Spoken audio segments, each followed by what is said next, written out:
Sir, क्या आप भी अपने व्यवसाय को बैंक लोन के ज़रिए बढ़ाना चाहते हैं? तो एक गवर्नमेंट की ऐसी स्कीम है जिसके अंदर आपको काफ़ी सारे बेनिफिट प्रोवाइड करे जाते हैं। सर, इस स्कीम का नाम क्या है? इस स्कीम का नाम आपका prime minister employment generation programme है, पीएमईजीपी, गवर्नमेंट की one of the best scheme for the MSME and newly startup business. मैं बात करूँ, इसके अंदर आपको लोन प्रोवाइड किया जाता है and one of the most important thing, आपको यहाँ पे सब्सिडी भी अलाउ करी जाती है। किस तरीके से सब्सिडी रहती है? क्या यहाँ पे एलिजिबिलिटी क्राइटेरिया है? क्या यहाँ पे आपको डॉक्यूमेंट में सबमिशन करना होता है? सारी चीज़ें फ्रॉम स्टार्ट टू एंड आज के सेशन में मैं आपको समझा के चलूँगा। बट सबसे पहले मैं आपको इनका डैशबोर्ड जो है वो यहाँ पे दिखा देता हूँ, बिकॉज़ गवर्नमेंट स्कीम जितनी भी होती है उनके अंदर पहला डाउट ये रहता है, सर ये जो स्कीम के अंदर हम एप्लीकेशन सबमिट कर रहे हैं, लोन तो हमको मिलता ही नहीं है। तो यहाँ पे एक्चुअल डाटा जो है वो आप लोगों को मैं दिखा रहा हूँ। कोई भी यहाँ पे आपको दिक्कतें नहीं आनी चाहिए, फ्रॉड वाला केस यहाँ पे नहीं बनना चाहिए, बिकॉज़ गवर्नमेंट की काफ़ी सारी ऐसी स्कीम होती हैं जो खाली पेपर पे ही वर्क करती हैं। बट इसके अंदर आपका यहाँ पे एक्चुअल एप्लीकेशन जो है वो रिसीव भी होती है, फॉरवर्ड भी होती है बैंक को एंड लोन भी इसके अंदर अप्रूव किया जाता है।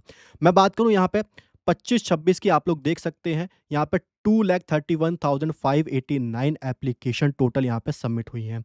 फॉरवर्ड कितनी करी गई है बैंक को? यहाँ पे आप लोग देख सकते हो 169,221 एप्लीकेशन यहाँ पे बैंक को फॉरवर्ड करी गई है। ये केवीआईसी और डीआईसी ऑफिस को यहाँ पे एप्लीकेशन सबमिट करी जाती है। ये यहाँ पे बैंक को फॉरवर्ड करते हैं।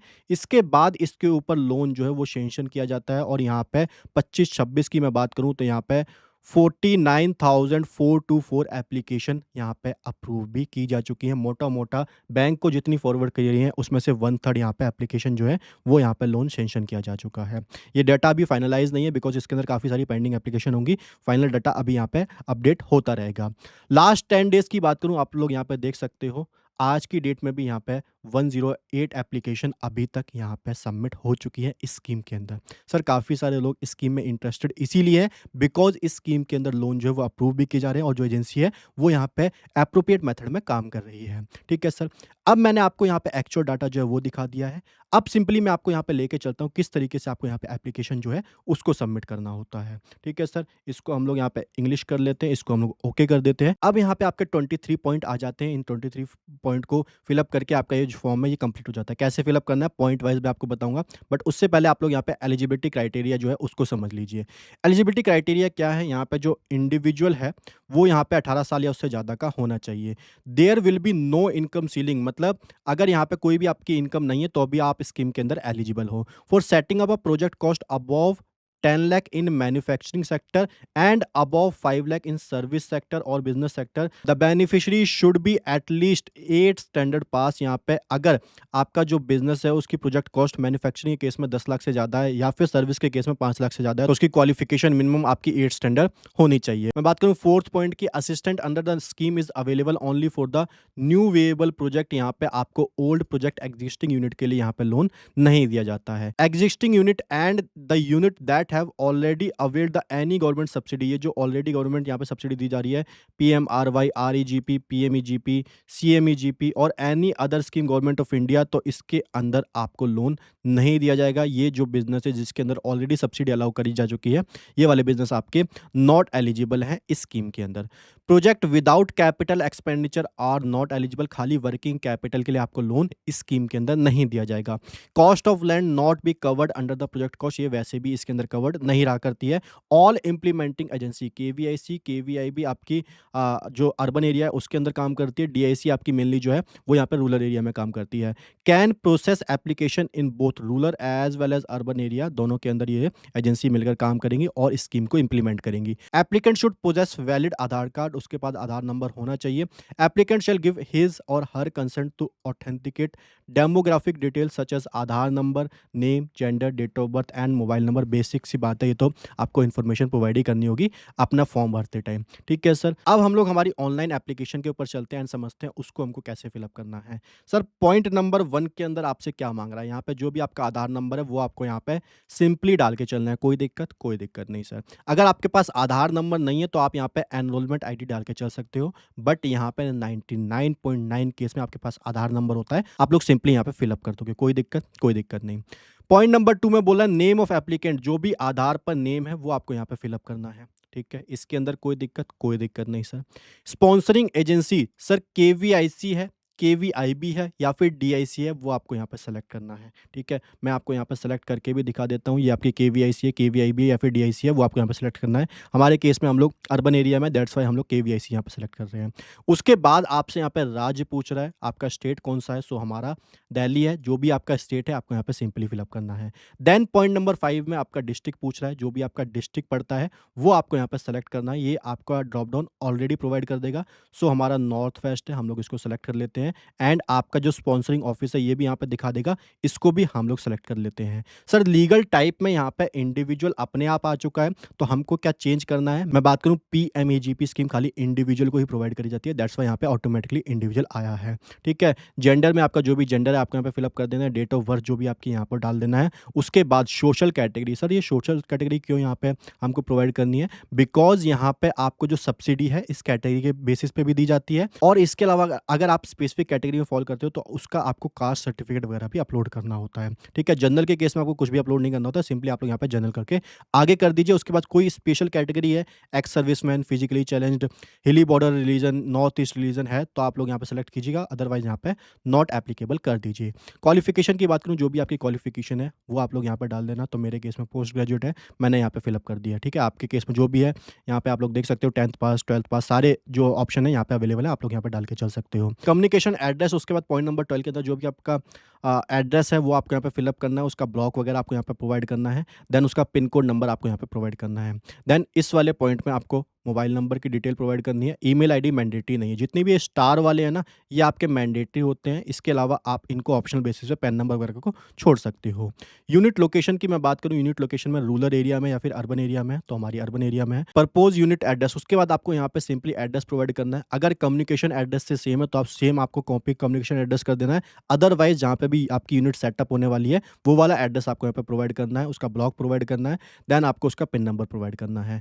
पॉइंट नंबर 15 के अंदर आपसे क्या पूछ रहा है? Type of activity. Sir type of activity के अंदर आपको 3 ऑप्शन मिलते हैं, मैन्युफैक्चरिंग, सर्विस या फिर ट्रेडिंग। यहाँ पे आपको इन तीनों में से एक सेलेक्ट करना है, तो हमारे केस में मैन्युफैक्चरिंग है। उसके बाद आपको इंडस्ट्री जो है वो सेलेक्ट करनी है, ठीक है? यहाँ पे आपको सर्च कर लेना है, लाइक आपकी शू मैन्युफैक्चरिंग है, तो आप लोगों को यहाँ पे शू मैन्युफैक्चरिंग, शू डालोगे आप लोगों का यहाँ पे आ जाएगा, ठीक है? आप लोग इसको सेलेक्ट कर लीजिए, इसको आप लोग ओके कर दीजिए, ठीक है? उसके बाद प्रोडक्ट का डिस्क्रिप्शन आपको प्रोवाइड करना है, आप लोग यहाँ पे क्या बना रहे हो उसकी डिटेल आप लोग यहाँ पे प्रोवाइड कर दीजिए। ईडीपी ट्रेनिंग अंडरगोन, यहाँ पे ईडीपी ट्रेनिंग आपको सेशन से पहले करनी होती है, तो इस टाइम पे आपको यहाँ पे ज़रूरी नहीं है। अगर आपने नहीं भी करी है तो भी कोई दिक्कत नहीं है, आप लोग यहाँ पे नो कर दीजिए, ठीक है? अगर आपने करी है तो जो भी इंस्टीट्यूट का नेम है वो आपको यहाँ पे डालना होगा। Sir one of the most important point हमारा आ चुका है, पॉइंट नंबर 19, प्रोजेक्ट कॉस्ट। मैं बात करूँ, इसके अंदर काफ़ी सारी कन्फ्यूजन रहती है, बट मैं इसकी डिटेल प्रोजेक्ट रिपोर्ट भी आपको इसी सेशन के अंदर बना के दिखाऊंगा, तो आपको घबराने की कोई भी ज़रूरत नहीं है, ठीक है? यहाँ पे सबसे पहले मैं ब्रीफली बात करूँ, कैपिटल एक्सपेंडिचर कौन से एक्सपेंडिचर होते हैं?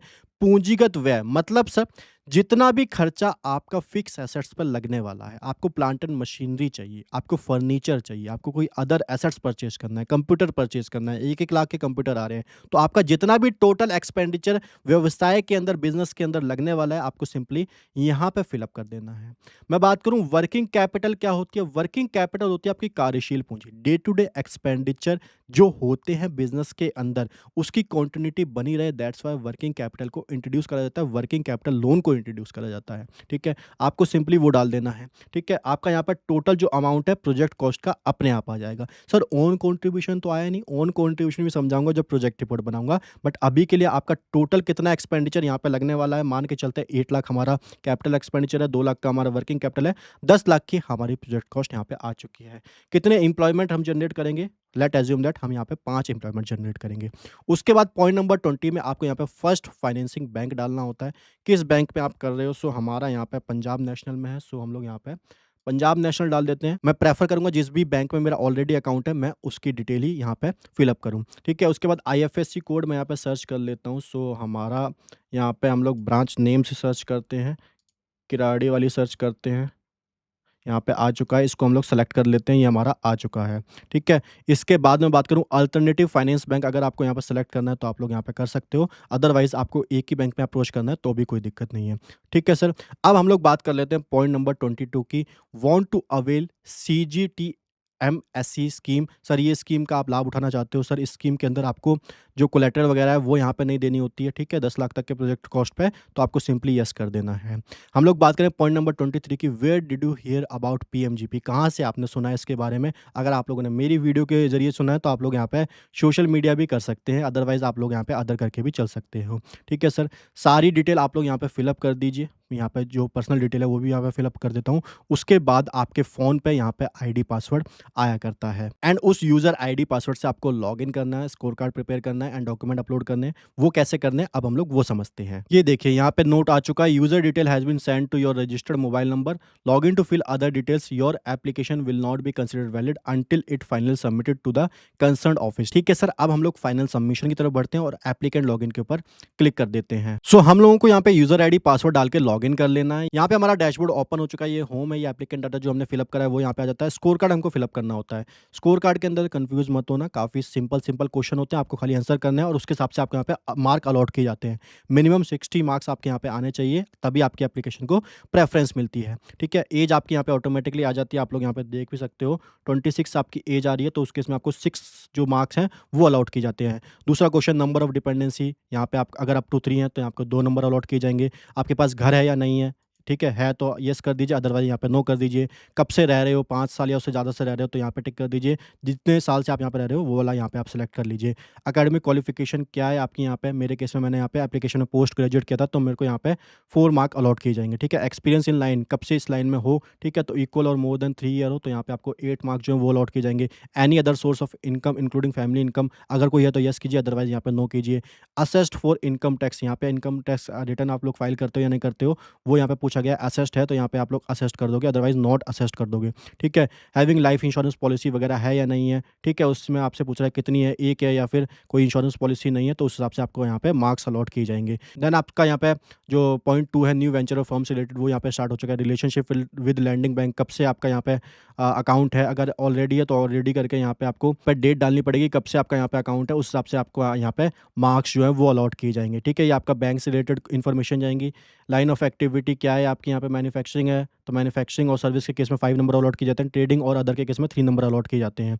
ठीक है, रीपेमेंट पीरियड आपका कितना रहने वाला है, अप टू 5 ईयर रहेगा तो यहाँ पे आपका 5 ईयर आ जाता है। ठीक है, एम्प्लॉयमेंट जनरेशन कितने कर रहे हो, जितना आपने फिल किया था, हमने 5 फिल किया था, उसके हिसाब से यहाँ पे हमको मार्क्स जो है वो अलॉट किए जाते हैं। उसके बाद यहाँ पे पॉइंट नंबर 21 में एनी अदर डॉक्यूमेंट, सर यहाँ पे ना आपकी वेबसाइट के अंदर गलती है, इसको सुधार लीजिए। ठीक है, बताओ, हम फॉर्म भरते भरते यहाँ पे पीएमजीपी की गलती निकाल दी, यहाँ पे डॉक्यूमेंट की स्पेलिंग जो है वो गलत है, इसके अंदर डॉक्यूमेंट आएगा। ठीक है, उसके बाद आई हेयर बाय करके डिक्लेयर कर दोगे, सेव कर दोगे, ये आपका जो है फॉर्म पूरी तरीके से फिलअप हो जाएगा, स्कोर कार्ड फिलअप हो जाएगा और आपका जो स्कोर मार्क्स है वो भी यहाँ पे प्रेजेंट हो जाएगा। ठीक है सर, अब हम लोग बात करें आगे जाके हमको अपलोड करने होते हैं डॉक्यूमेंट। अपलोड में हमको क्या क्या करना है, पासपोर्ट साइज फोटो अपलोड करनी है। सर यहाँ पे रूरल एरिया सर्टिफिकेट नहीं है या फिर कास्ट सर्टिफिकेट नहीं आया है, क्वेश्चन पूछो मेरे से, क्योंकि आपके पास ये वाली क्वेरीज तो होंगी आप लोग कमेंट सेक्शन में पूछोगे, कॉल करके पूछोगे, मेरी टीम जवाब नहीं दे पाएगी क्योंकि उसके पास भी पूरी इन्फॉर्मेशन नहीं होती है। बिकॉज वीडियो तो मैं बनाता हूँ, मेरे पास इन्फॉर्मेशन है, टीम के पास नहीं रहती। टीम को बता रखा है प्रोजेक्ट रिपोर्ट कैसे बनानी है, तो प्रोजेक्ट रिपोर्ट वो बना देती है, बट ये सारी इन्फॉर्मेशन उनके पास जनरली नहीं हुआ करती है। ठीक है, तो यहाँ पे कास्ट सर्टिफिकेट इसलिए नहीं है बिकॉज कास्ट जो है वो जनरल थी। ठीक है, उसके बाद यहाँ पे रूरल एरिया फिर अर्बन एरिया सर्टिफिकेट नहीं मांगा गया है बिकॉज यहाँ पे अर्बन एरिया, रूरल एरिया के केस में आपको यहाँ पे रूरल एरिया सर्टिफिकेट अपलोड करना होता है। तो सिंपली हमको क्या क्या अपलोड करना है, जो भी हाईएस्ट क्वालिफिकेशन है उसका सर्टिफिकेट हमको अपलोड करना है, पासपोर्ट साइज फोटो अपलोड करनी है and one of the most important thing, project profile summary, project report यहाँ पे अपलोड करनी है। ठीक है सर, प्रोजेक्ट रिपोर्ट कैसे बना करती है वो भी यहाँ पे दिखा दीजिए, तो मैं आपको दिखाई देता हूँ। जो यहाँ पे हमारी डिपार्टमेंट द्वारा एक्सेप्टेबल प्रोजेक्ट रिपोर्ट कैसे बना करती है, तो आप लोग सिंपली जो उनका फॉर्मेट है उसमें ही बना सकते हैं, बट हमारी जो प्रैक्टिस है वो प्रोजेक्ट रिपोर्ट में इस तरीके की है, हम पूरी प्रोफेशनल प्रोजेक्ट रिपोर्ट बनाते हैं। अगर आपको हमसे प्रोजेक्ट रिपोर्ट बनानी है देन डिस्क्रिप्शन में लिंक अवेलेबल है, आप लोग यहाँ पे कॉल कर सकते हो। मैं बात करूँ, अगर आप लोग project report and CMA data preparation सीखना चाहते हैं प्रोफेशनली, देन उसका कोर्स अवेलेबल है, आप लोग यहाँ पे कोर्स भी देख के चल सकते हो। CMA data and project report का कोर्स फिनटेक्स प्रो की वेबसाइट पर अवेलेबल है, लिंक डिस्क्रिप्शन में अवेलेबल है, आप लोग यहाँ पर रिव्यू भी चेक कर सकते हो एंड इसके अंदर क्या क्या कंटेंट कवर है आप लोग सारा यहाँ पर देख के चल सकते हो। ठीक है सर, अब हम लोग सीखते हैं हमको कैसे प्रोजेक्ट रिपोर्ट बनानी है। मैं बात करूँ हमारे केस में 8 लाख का कैपिटल एक्सपेंडिचर था, तो नोट्स पे हमको आ जाना है। हमारी 2 मशीनरी थी, 4 लाख की, आराम से देखिए इसको जूम करके, 4 लाख की मशीनरी, यहाँ पे 8 लाख की मशीनरी आ चुकी है। उसके अलावा खाली हमारा जो था वो यहाँ पे हमारा वर्किंग कैपिटल का अमाउंट था। ठीक है, तो इसको हम लोग ज़ीरो कर देते हैं, फर्नीचर भी हम ज़ीरो कर देते हैं, कंप्यूटर भी ज़ीरो कर देते हैं एंड मिसलेनियस भी हम लोग ज़ीरो कर देते हैं। ठीक है सर।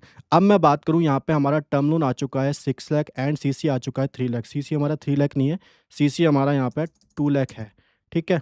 तो टोटल हमारा यहाँ पे प्रोजेक्ट कॉस्ट आप लोग देख सकते हैं, 10 लाख का प्रोजेक्ट कॉस्ट है। मैं बात करूँ प्रमोटर कंट्रीब्यूशन यहाँ पे 2 लाख क्यों आया? बिकॉज़ यहाँ पे 20% प्रमोटर कंट्रीब्यूशन हमने इसके अंदर रखा है, जो भी यहाँ पे ओनर कंट्रीब्यूशन होता है, वो यहाँ पे आ जाता है। ठीक है? तो यहाँ पे 8 लाख में से 2 लाख गए, बचा हुआ हमको टर्म लोन चाहिए 6 लाख का एंड हम लोग बात करें सीसी की तो हमको 2 लाख का सीसी लोन चाहिए। टोटल हमको लोन कितने के लिए अप्लाई कर रहे हैं? 8 लाख के लोन के लिए अप्लाई कर रहे हैं। प्रोजेक्ट कॉस्ट है वो यहाँ पे 10 लाख की है। बात समझ में आई? ठीक है सर। उसके बाद करूँ डेप्रिसिएशन की बात, डेप्रिसिएशन ऑटोमेटिक कैलकुलेट होके आ जाता है इस शीट के अंदर, हमको कुछ भी नहीं करना होता है। प्रॉफिटेबिलिटी की बात करूँ, प्रॉफिटेबिलिटी में हमको डालना होता है, यहाँ पे 7 साल की हम लोग प्रोजेक्ट रिपोर्ट बना रहे हैं, कितना हमको रिवेन्यू होने वाला है, एस्टिमेटेड रिवेन्यू पहले साल के अंदर वो वाली फिगर हम लोग यहाँ पे डालते हैं। जो भी हमको रॉ मटेरियल परचेज़ करना है उसके रिगार्डिंग वो वाली फिगर यहाँ पे डालते हैं, डायरेक्ट लेबर की फिगर डालते हैं, मैन्युफैक्चरिंग ओवरहेड की फिगर डालते हैं, हमारा ग्रॉस प्रॉफिट जो है यहाँ पे ऑटोमेटिकली आ जाता है। ठीक है? इसका परसेंटेज भी आ जाता है, इसका ग्राफ चार्ट भी आ जाता है। इसके अंदर चेंजेस होंगे, यहाँ पे भी ऑटोमेटिकली सारे चेंजेस होते चलेंगे। उसके बाद कितना रेंट का एक्सपेंस लगने वाला है, सैलरी का एक्सपेंस लगने वाला है, कोई मिसलेनियस एक्सपेंडिचर है वो हम लोग यहाँ पे डाल देंगे। उसके बाद यूटिलिटी एंड अदर एक्सपेंसेस हम लोग यहाँ पे डाल देते हैं और हमारा EBITDA earning before interest, tax, depreciation and amortisation यहाँ पे निकल कर आ जाता है। इसमें से डेप्रिसिएशन माइनस होता है, ईबीआईटी आ जाता है, इसमें से interest on term loan, sir ये इंटरेस्ट ऑन टर्म लोन कहाँ से आता है? रीपेमेंट शेड्यूल पूरा बना के रख रखा है, रीपेमेंट खाली यहाँ पे जो हमारा फिक्स वाला होता है, जो टर्म लोन होता है उसी का बनकर आता है। ठीक है? वर्किंग कैपिटल का क्यों नहीं बनकर आता है? ध्यान से सुनना। वर्किंग कैपिटल लोन की लिमिट प्रोवाइड की जाती है, उस लिमिट में से जितना अमाउंट आप जितने दिन के लिए विड्रॉल करते हो उस हिसाब से यहाँ पे इंटरेस्ट रेट लगा करता है, दैट्स व्हाई उसका जो रीपेमेंट शेड्यूल है वो नेसेसरी नहीं होता है। ठीक है? उसके बाद यहाँ पे आपका जो प्रॉफिटेबिलिटी है इसके अंदर इंटरेस्ट माइनस हो जाता है, ईबीटी आ जाता है, यहाँ पे प्रोविजन फॉर टैक्स माइनस होके यहाँ पे आपका नेट प्रॉफिट आ जाता है। बाकी साल की कैलकुलेशन ऑटोमेटिकली आ जाती है, खाली हमको पहले साल की यहाँ तक फिगर फिल अप करनी होती है। बैलेंस शीट अपने आप बन के आ जाती है, हाँ जी सर अपने आप बन के आ जाती है। ड्राइंग हम लोग यहाँ पे डालना चाहें तो डाल सकते हैं, अदरवाइज नहीं भी डालेंगे तो भी ये चलेगा। ठीक है sir. Cash flow statement automatically बनकर आता है, ग्राफ ऑटोमेटिकली बनकर आता है, रीपेमेंट शेड्यूल भी पूरा बनकर आता है। इंपॉर्टेंट रेशियो, सर यहाँ पे ना स्कोर कार्ड के अंदर आपसे एवरेज डीएससीआर पूछता है, तो यहाँ पे मैंने एवरेज डीएससीआर का भी फॉर्मूला ऑटोमेटिकली लगा रखा है, आपका यहाँ पे निकल कर आ जाता है, उस हिसाब से आप यहाँ पे फिलअप कर सकते हो। ठीक है? सेंसिटिविटी एनालिसिस भी आपका पूरा बनकर आ जाता है, एमपीबीएफ की कैलकुलेशन टंडन कमेटी के हिसाब से पूरी कैलकुलेट होकर आ जाती है एंड हम लोग बात करें नोट्स के अंदर जितने भी इंपॉर्टेंट नोट्स हैं पूरी प्रोफेशनली आपकी प्रोजेक्ट रिपोर्ट इस तरीके से बना करती है। सो अब हम लोग चलते हैं हमारे जो डैशबोर्ड है उसके ऊपर। यहाँ पे सारी चीज़ें मैंने आपको बता दी, आपको पासपोर्ट साइज फ़ोटो, जो आपकी प्रोजेक्ट रिपोर्ट है, प्रोजेक्ट रिपोर्ट कैसे बनकर आती है, यहाँ पे सिंपली हमको आना है, इसके ऊपर हम लोग क्लिक करते हैं। तो ये हमारी प्रोजेक्ट रिपोर्ट 17 पेज की पूरी यहाँ पे प्रिपेयर हो जाती है। ये हमको सिंपली वहाँ पे जाके अपलोड करनी होती है। उसके बाद हमको यहाँ पे फाइनल सबमिशन के ऊपर क्लिक करना होता है एंड हमारी जो पीएमजीपी की एप्लीकेशन है वो यहाँ पे कंप्लीट हो जाती है। सर क्या हम इसको ऑफलाइन भी सबमिट कर सकते हैं? बिल्कुल कर सकते हो, कोई दिक्कत नहीं है। बट उस केस में आपको यहाँ पे काफ़ी सारी चीज़ें और भी देखनी होती हैं। उसके रिलेटेड भी आपको यहाँ पे फॉर्म जो है वो मैं दिखा देता हूँ। ये आपका जो ऑफलाइन वाला फॉर्म है वो ये फॉर्म है। ठीक है? ये आप लोग यहाँ पे फिलअप कर सकते हो। सारी डिटेल जो ऑनलाइन वाली है वही यहाँ पे डालनी है। ठीक है? मैं बात करूँ, आप लोग यहाँ पे देख सकते हो, आपको यहाँ पे डॉक्यूमेंट क्या-क्या अपलोड करने हैं। यहाँ पे 2 पासपोर्ट साइज़ फ़ोटो अपलोड करनी होती है, Aadhaar card, caste certificate in case में अगर आपकी स्पेशल कास्ट है, एससी, एसटी, ओबीसी, माइनर या फिर फिजिकल हैंडीकैप हो तो उस केस में आपको यहाँ पे कास्ट सर्टिफिकेट लगाना है। Educational and qualification certificate, EDP training यहाँ पे आप अगर आपने कंप्लीट करी है तो आपको यहाँ पे सर्टिफिकेट लगाना है। रूरल एरिया सर्टिफिकेट और यहाँ पे प्रोजेक्ट रिपोर्ट आपको ऑफलाइन के अंदर भी सबमिट करने होते हैं। सारा प्रोसेस ऑनलाइन ऑफलाइन सेम ही रहता है। मैं बात करूँ प्रेफ़रेंस हमेशा ऑनलाइन वाले को ज़्यादा मिलती है बिकॉज़ उसके अंदर जो इन्फॉर्मेशन है वो काफ़ी प्रोफेशनल वे में आगे फॉरवर्ड करी जाती है। तो ऐसे ही इन्फॉर्मेटिव एंड एजुकेशनल सेशन के लिए अभी सब्सक्राइब कीजिए ई फाइलिस को। Thank you so much guys, bye bye, take care.